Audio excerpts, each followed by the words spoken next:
Are you struggling to find something to do now that we're going through the writers and actors strikes?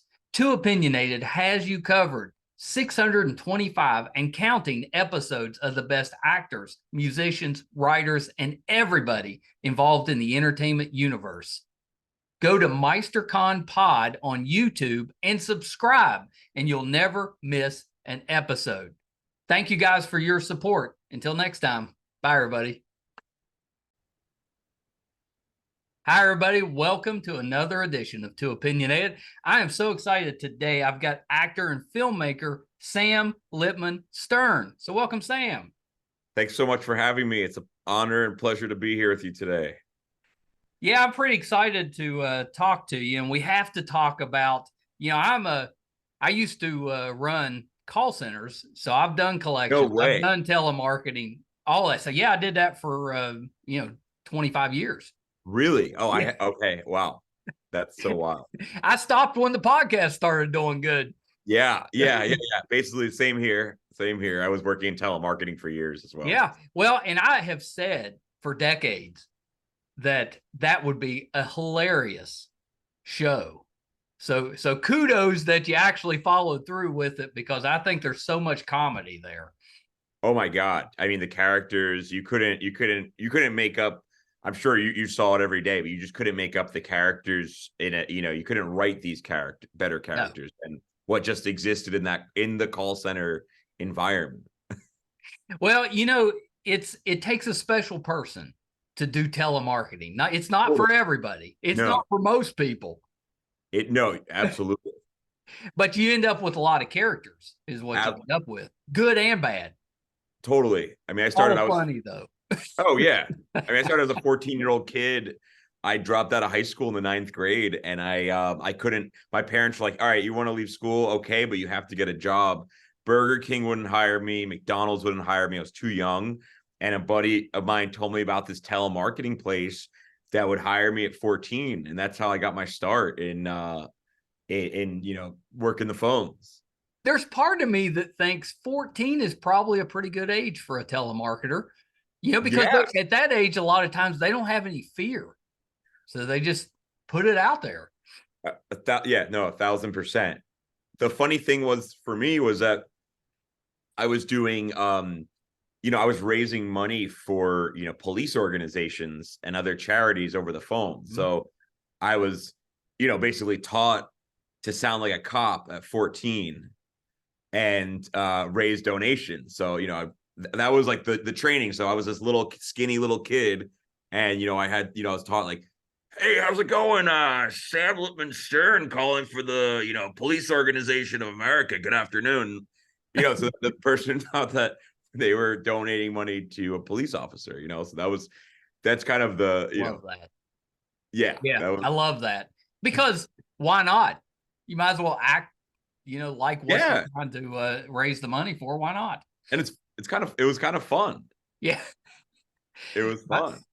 My first telemarketing experience, I was in high school, and I took a job with a Windows company. And it was I started out, I was just setting appointments, and then it kind of moved into some other stuff. And I didn't mind it, except the way that they did it was they just tore out sections of the phone book and handed it to you, and you were just calling, going down the phone book. But it wasn't a terrible experience, probably because I was pretty young and everybody else working there was my age. So it wasn't too bad, but long term, not very viable. To say the least. I mean, I ended up doing telemarketing for raising money for police and other charities from 14 to like 22. So an off and on for like 7 or 8 years throughout, my high school age. And man, it was like a dysfunctional family. I mean, every other person in there was an ex-convict.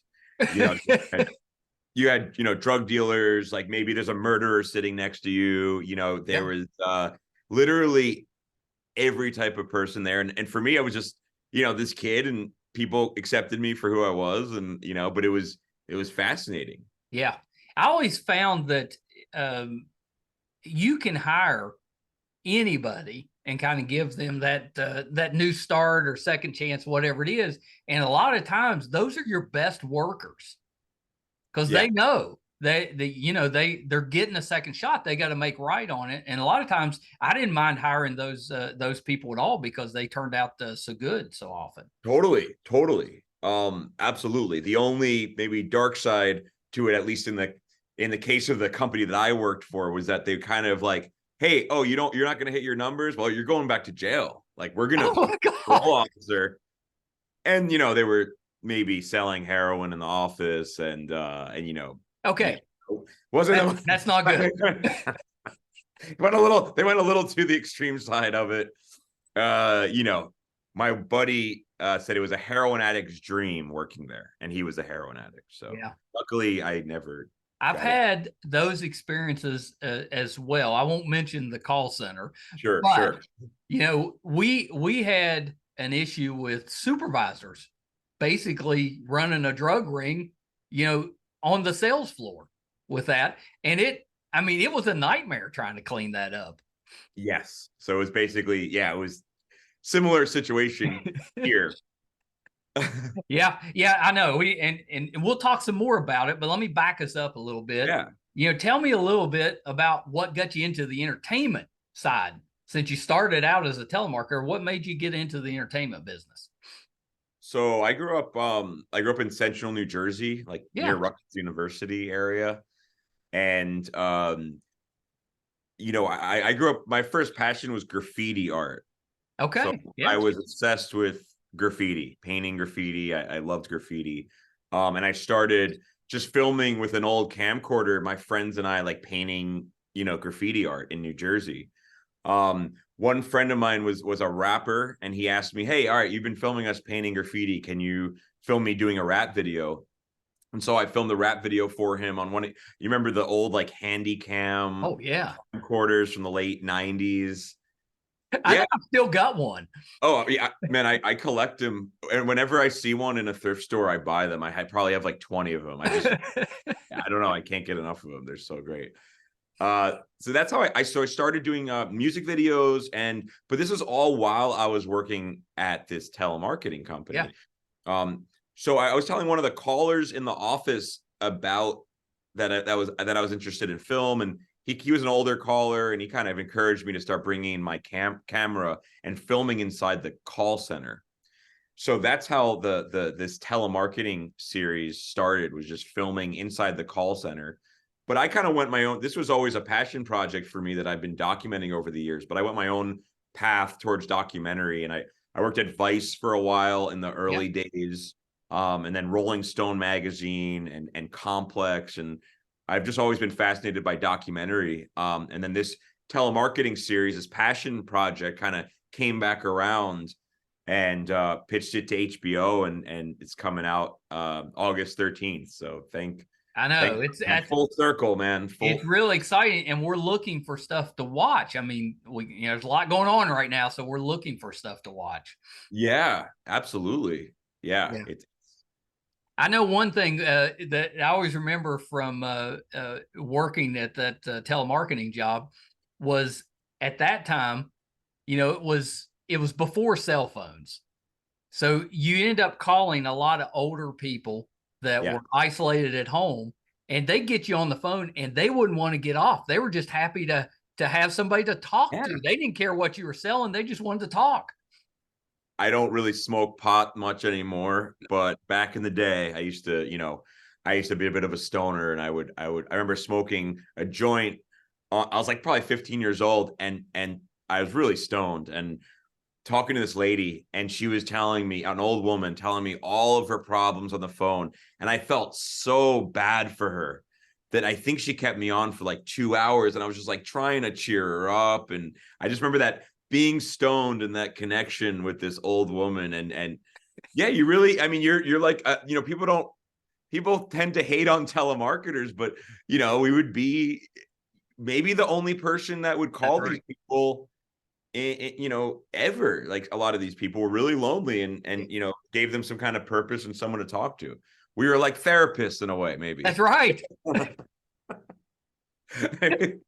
more often than not, those wouldn't lead to anywhere, but it always made me feel good that I was able to maybe brighten somebody's day a little. Absolutely. Absolutely. And that was, you know, the series is like that, you know, it's a lot of, it's like a kind of a investigation into this wild telemarketing world, but there's a lot of it wasn't just negatives, there was positives. It's very multi-layered. I mean, giving people another opportunity after getting out of prison is incredible, and giving these guys, right, women and men, like opportunities, you know, get jobs, man. You know, yeah, just giving people jobs is huge, and I think that's one of the best things about at least the telemarketing business that we discuss in this series. You know. yeah, yeah. So when you were marketing the kind of the docu-series, you know, HBO is a pretty big get for somebody that wanted to show it. Was there a competition for it, or were they just the first ones to jump? So there was a lot of like I don't know, you know, I'm not like a super religious, but there was some divine intervention. You know, we were called, you know, I've been working on this kind of obsessed. I'm sure you have projects where you can't get it out of your Yeah. mind. Like, before I leave this earth, I have to get this thing out there, you know? Yeah. And this was one of those projects. I was just obsessing over it you know, for years and years, and just kept as a passion project. But one day, whether it's on YouTube, I got to finish this thing, you know? That's what was in my head. I had to finish this thing. I was a long story short, a cousin of mine, I was living in Los Angeles. A cousin of mine was working with Rough House. I don't know if you're familiar with Rough House. Danny McBride, like Oh, from, yeah, yeah, of course. yeah, Danny McBride, production company. Hmm. Uh, um, he was working with them because they were developing their first try at documentary. They've been doing so many great, you know, fiction and comedy series for so long. They wanted to do documentary. Just happened to be that a cousin of mine started working to develop Danny McBride's production company, or Rough Houses. I actually have the Rough House hat. Shout out to Rough House. Yeah. Great guys. So they called me in one day just as a, hey, do you have any ideas? So I just cold pitched them this telemarketing idea. Hey, I've been working at this telemarketing company. I have all this old footage. It was crazy. It was, you know, and they were like, that's exactly what we're looking for. Love it. You know, and yeah, that was basically, it happened very organically. The divine intervention part of it was, it's like, so we were calling for, yeah, raising money for police organizations, also cancer, veterans, and firefighters. And beside the police organizations were a majority legitimate, like police unions, Yeah. but the other organizations were just 100% scams. We're talking about really bad charities where we would call people, and I didn't realize this until after the fact, but we'd call someone for, you know, a cancer charity, and it would sound like a legitimate charity, but it would be BS. It was self-serving. All the money was going to the owners, and it wasn't going to the causes that the donors thought. And I think there was it's like maybe some kind of karmic thing where it was like the story just kind of had to be told, because, you know, best part was jobs were given to a lot of people. The worst part was that a lot of good citizens, we're talking billions of dollars, gave money that they thought were going to really good, valuable causes, and it really didn't. And so I think, you know, that it just seemed like things kind of flowed as they were supposed to. And hopefully people watch the documentary and learn, laugh, but also realize when they get that call, just hang up the phone, because there's, you know, there's better ways to give charity money to the right places. Yeah, and I mean, there's, in some ways, some of those type of scammers, they've evolved because most people don't have a wall phone or a house phone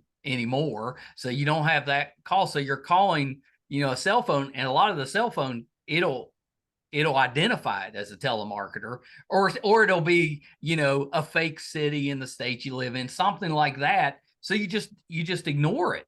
Yeah. But they've evolved to the point because you're constantly hearing about, especially older individuals, getting scammed out of money.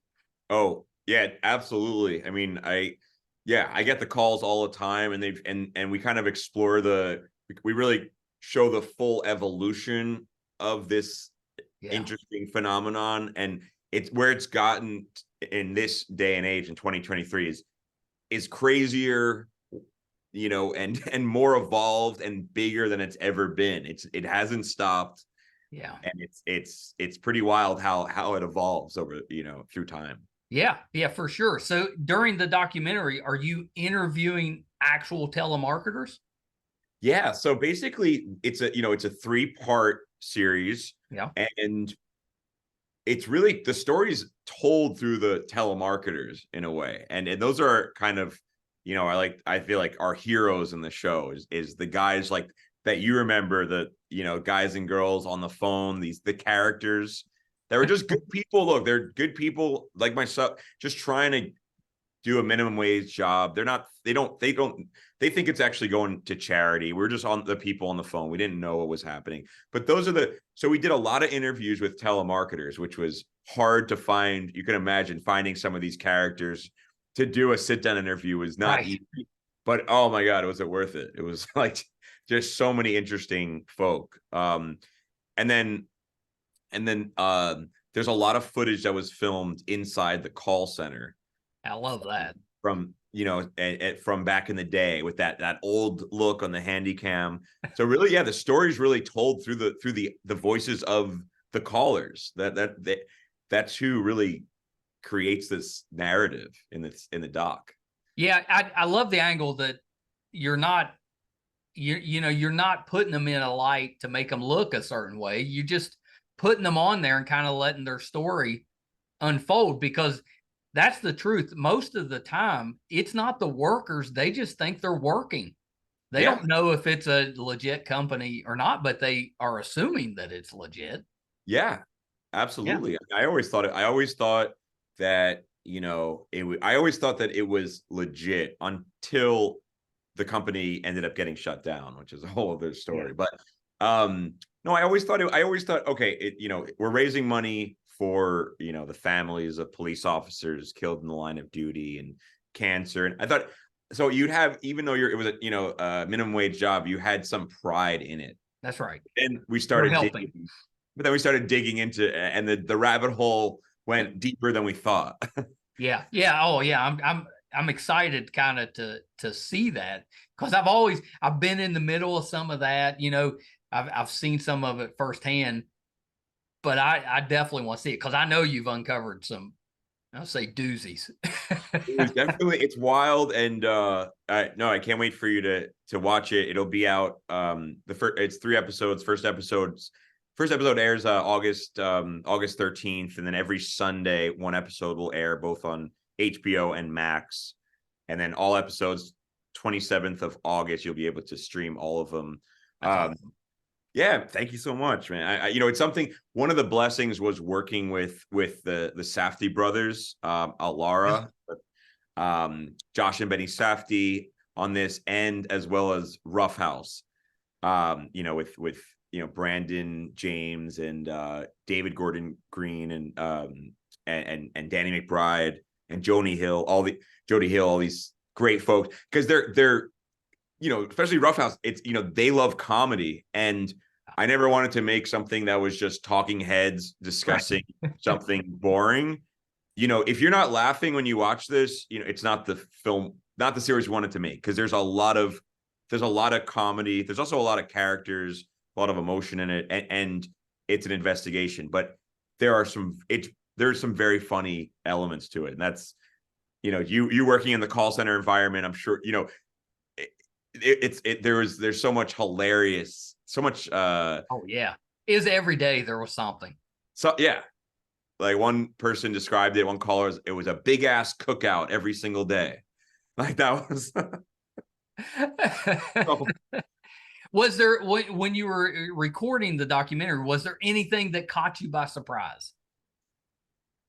that caught me by surprise. I think the history of how far back this particular this particular phenomenon of telemarketing companies raising money for like police organizations, and cancer and firefighters and veterans and children's cancer, these things that kind of like pull on the heartstrings. Yeah. How far back it goes, and it really goes back to the invention of the telephone. So this is not a new thing. This is something that I personally joined in the 2001, right after 9/11, and but my other buddy started in 94. But this is something that goes all the way back. You can find articles in the 1950s about this phenomenon.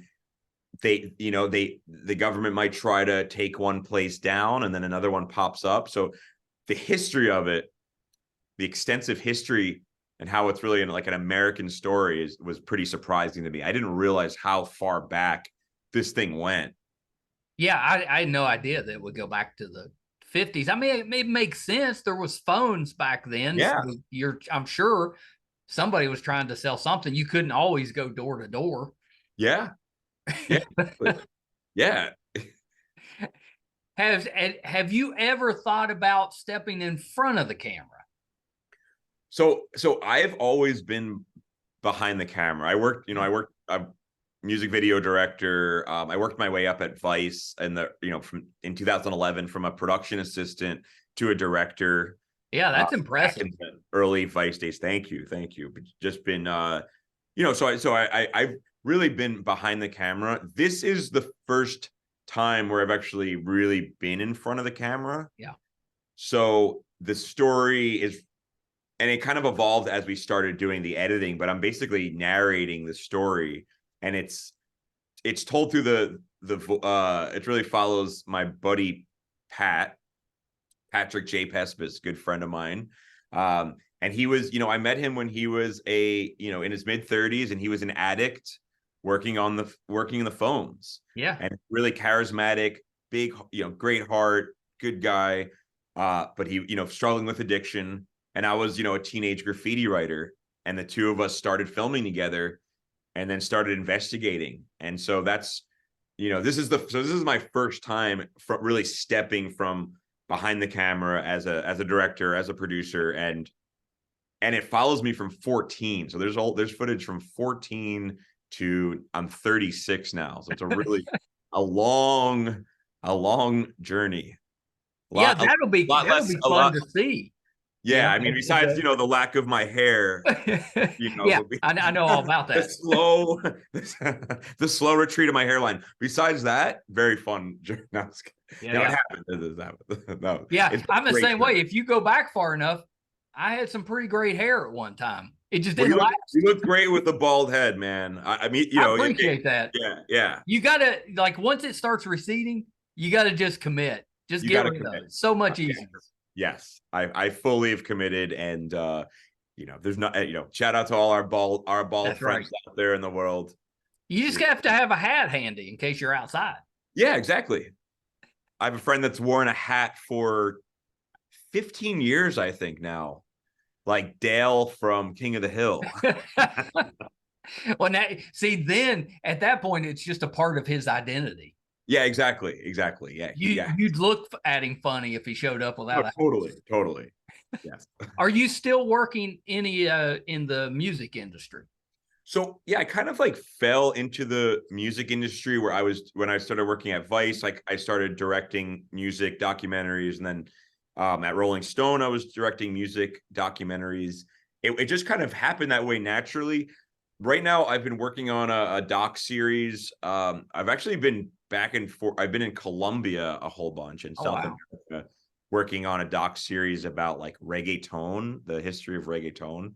So I kind of keep falling towards music. I'm a huge music fan, and but I, so I am still working in the music industry since I've done it for so long. But I just love stories, man. I love a good story, whether it's in the music industry or really anything else. And yeah, of course. I started in call centers with Ticketmaster, which is where I met my wife. She stayed at Ticketmaster until they got bought out by Live Nation, and then she went to work for corporate. She got out of the call centers, work for corporate. She's still there. Oh wow, cool. Music's a big part of what we do. You know, we travel and go to a lot of shows and stuff because she can get us tickets. So we take advantage of that. That's great.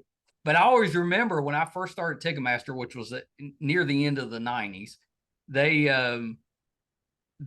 partnered with Rolling Stone to distribute and sell that magazine. So we were actually telemarketing for Rolling Stone. No way. Wow. Yeah. That's really cool. Yeah, I thought that was kind of a neat coincidence. And if I remember when I was reading about your time with Rolling Stone, you kind of started the video stuff with them. Yes. So I was like, I feel like it's been an interesting journey seeing content, especially documentary, like the landscape change. I think, you know, when I was originally when I started at Vice, you know, I think they really they started making documentaries for YouTube, like really high quality documentaries for YouTube. And I think they really changed the game of content in that way, where people started to take YouTube serious. In my opinion, from what I was viewing, I think Vice had a big part of that. And then all these companies started following the Vice model. And when I got hired at Rolling Stone in 2015 after Vice, I remember they were looking to do documentaries for YouTube, short docs, just like Vice. You know, that was their you know, that was what they were trying, that was what they were interested in doing. And they had I was hired as a director producer, and there was only 2 other people brand new working there. So this is in 2015, and Rolling Stone, you know, hired me as part of a 3-person video team. That's awesome. You know, it was pretty wild. But it's been so cool to see the transition to long form doc from short form, where, you know, all these streaming platforms now, there's like such a, you know, there's people love documentaries. Yeah, it's a really good time for documentary, which I'm happy about. Yeah, it's pretty great. I remember when Vice first started, you know, and I think wasn't it on like HBO or Cinemax, or one of those showed it when it started before it. Yeah, they were on HBO, I think, they started in like 2012, I believe, on HBO as like a weekly news doc program. Yeah, exactly. Yeah, I remember that, and I thought, well, this is pretty good, and it just kept growing from there into now. It's kind of, you know, it's the documentary place. Yeah, totally. That's been a really interesting thing to watch. But yeah, it's been pretty good. Do you sing? Can you do your own music videos? I don't. I am terrible. My whole family. I grew up with musicians. My dad's a jazz musician. Nice. My mom plays piano. My brother plays guitar and sings. I was like the one who kind of oddly went towards the visual arts, graffiti, and then filmmaking. But yeah, I wouldn't want to, you know, ruin your ears with the type of sound that I would possibly make. See, I'm the same way. My entire family's musical. Really? I didn't do any of it. Yeah. Totally skipped me with that. And I was like, well, I guess I'm never going to get to do anything where I'm just talking. And then podcast came around. Well, here you are. So it worked out. And it's funny how I remember maybe a decade ago, maybe a little more, where people were just like, they didn't believe that podcasts were going to be as big as they were. I mean, that was kind of and I've been a huge fan of podcasts for so many years now, and it's really changed the game. You know what you're doing, it changed the game. I mean, and just to be able to have longer conversations and really get into subject matter, I think is a really positive thing for, you know, for media in general. Yeah, I think so too. It's really, if you look at it, it's no wonder, like I'm constantly having to help my parents with technology. You know, they struggle with that. Sure, and it's no wonder, because all of this stuff has really hit in the last couple of decades. We've changed so fast. I mean, you've got younger generation that they've grown up with this technology, cell phones and internet, all of that stuff. So that's all they know, and they're Yeah, great with it.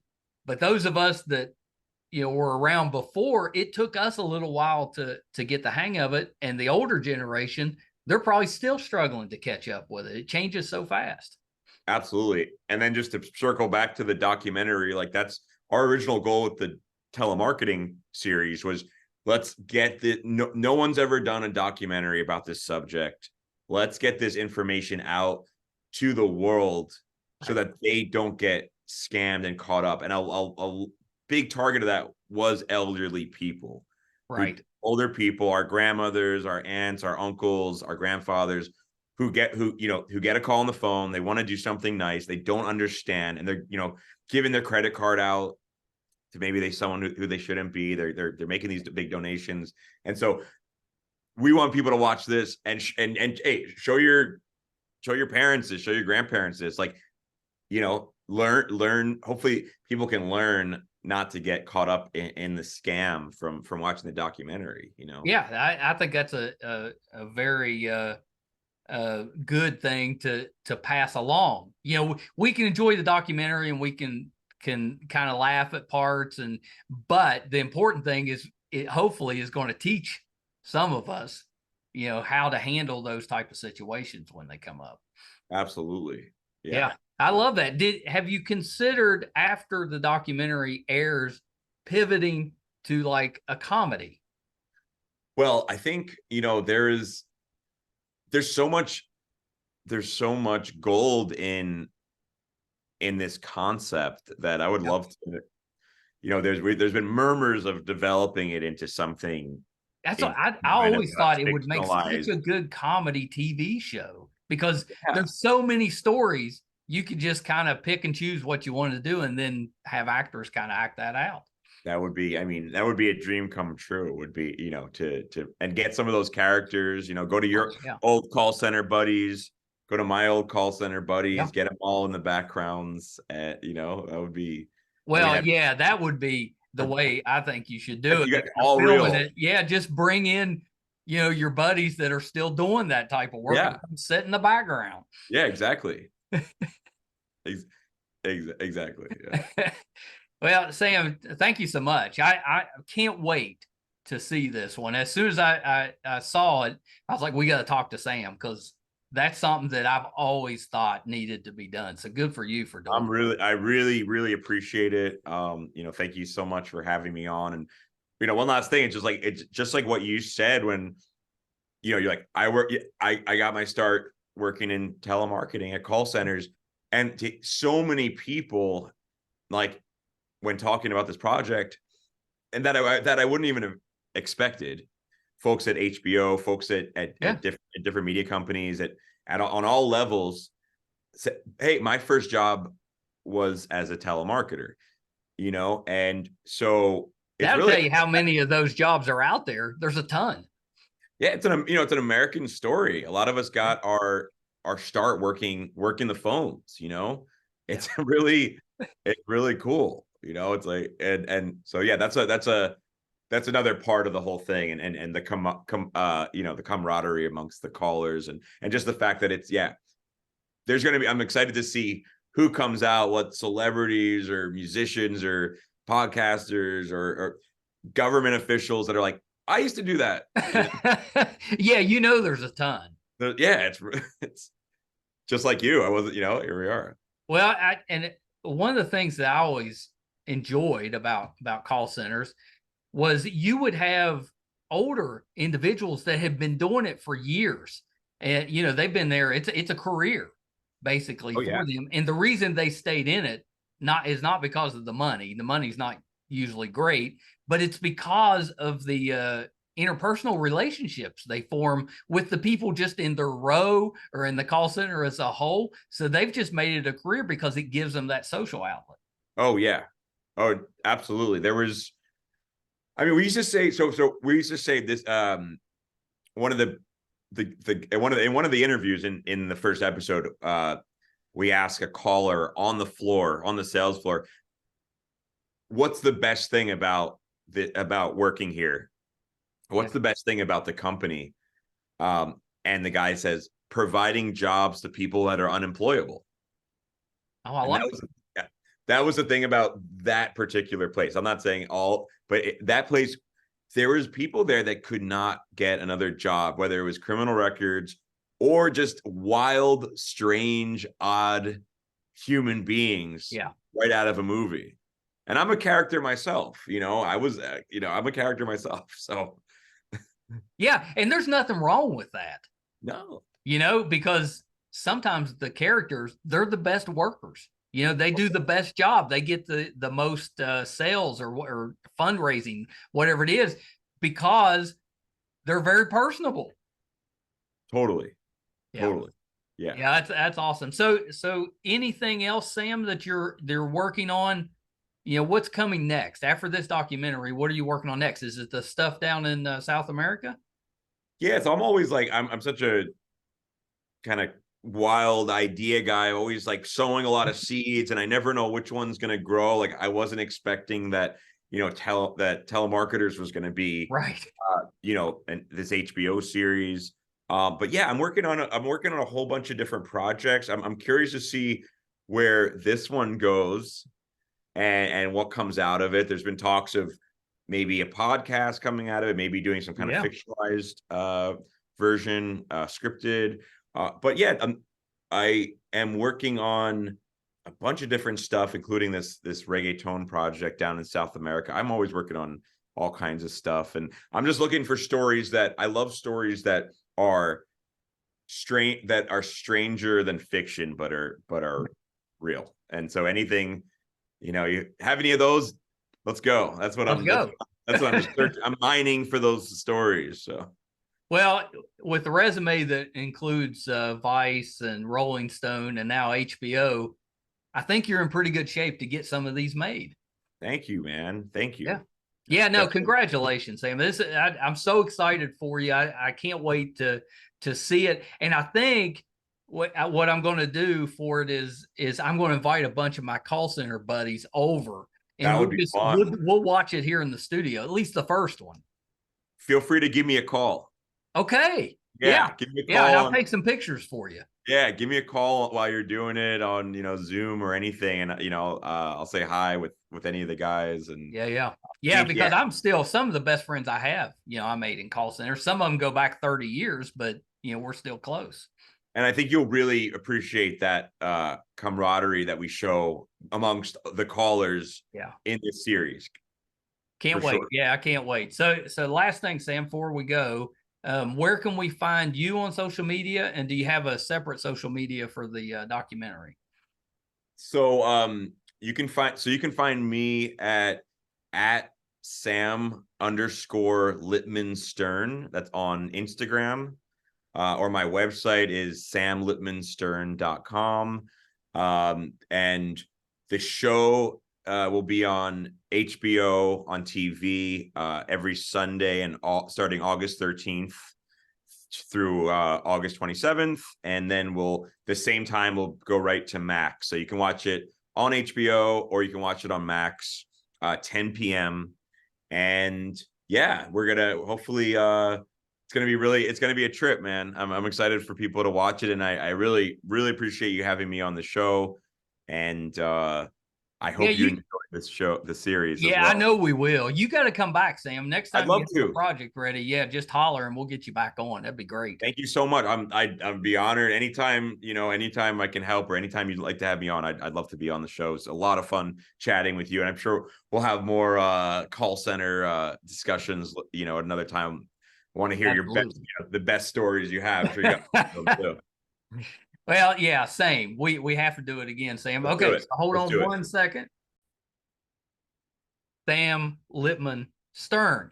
Hope you guys enjoyed that. I've talked before about some of the funnier things that have happened to me while I was in call centers. I've also mentioned that I do not miss the call centers at all. It was not easy work, and it's stressful, and there's the worst thing I think about call centers is that they give you what is supposed to be a career path and you move along to a certain point. But if you get to the point where you're making too much money and they can put somebody in there doing the same type of work cheaper, they all do that.